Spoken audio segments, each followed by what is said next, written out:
Bienvenue dans cette série de tutoriels consacrée à la création d'un site web avec WordPress. Dans cette vidéo, nous allons nous connecter à notre cPanel et nous allons commencer à installer le prérequis pour pouvoir passer directement notre futur site web en HTTPS.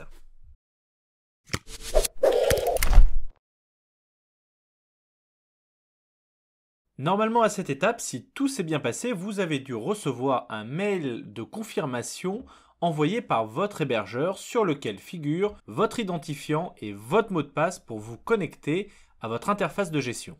Dans notre cas, nous avons souscrit un hébergement chez OdoSwitch et nous avons une section avec administration générale du compte web sur lequel figure une adresse de connexion, un nom d'utilisateur et un mot de passe. Donc nous allons les utiliser pour nous connecter à notre cPanel. Alors nous voici sur la page de connexion.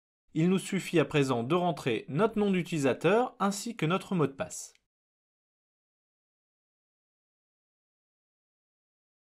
Nous voici sur notre interface de gestion, l'interface de gestion proposée par OdoSwitch, c'est-à-dire cPanel, et c'est à partir de cette interface que nous allons venir installer WordPress. De prime abord, cela peut paraître un peu déroutant, mais ne vous inquiétez pas, l'interface est très fonctionnelle et très facile de prise en main. Nous venons de réserver notre hébergeur web ainsi qu'un nom de domaine, mais il n'est pas encore l'heure d'installer WordPress. Avant d'installer WordPress, il y a quelques étapes préliminaires à réaliser.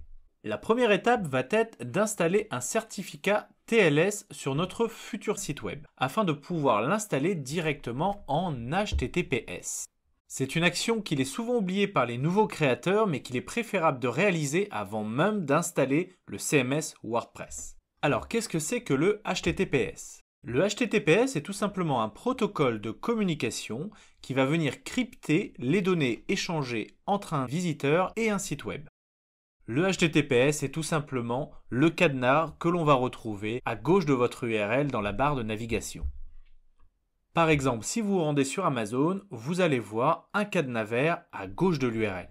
Cela signifie qu'Amazon dispose d'un protocole de communication sécurisé. Le HTTPS est désormais une démarche indispensable car Google tente à venir pénaliser les sites qui sont encore sur l'ancien protocole, c'est-à-dire le HTTP. Passer en HTTPS est extrêmement simple et ne demande aucune compétence technique, donc il n'y a aucune raison de ne pas proposer son site en sécurisé. Tous les hébergeurs web proposent désormais une solution de certification gratuite permettant le passage en HTTPS, et c'est ce que nous allons mettre en place maintenant. Alors de notre côté, nous allons faire la manipulation sur OdoSwitch, mais si vous avez un autre hébergeur, vous trouverez les démarches associées dans les ressources utiles de l'article. Depuis OdoSwitch, lorsque vous êtes connecté sur votre cPanel, il vous suffit de vous rendre sur l'onglet Let's Encrypt. Ici, nous allons retrouver notre nom de domaine, nous allons venir cliquer sur Générer.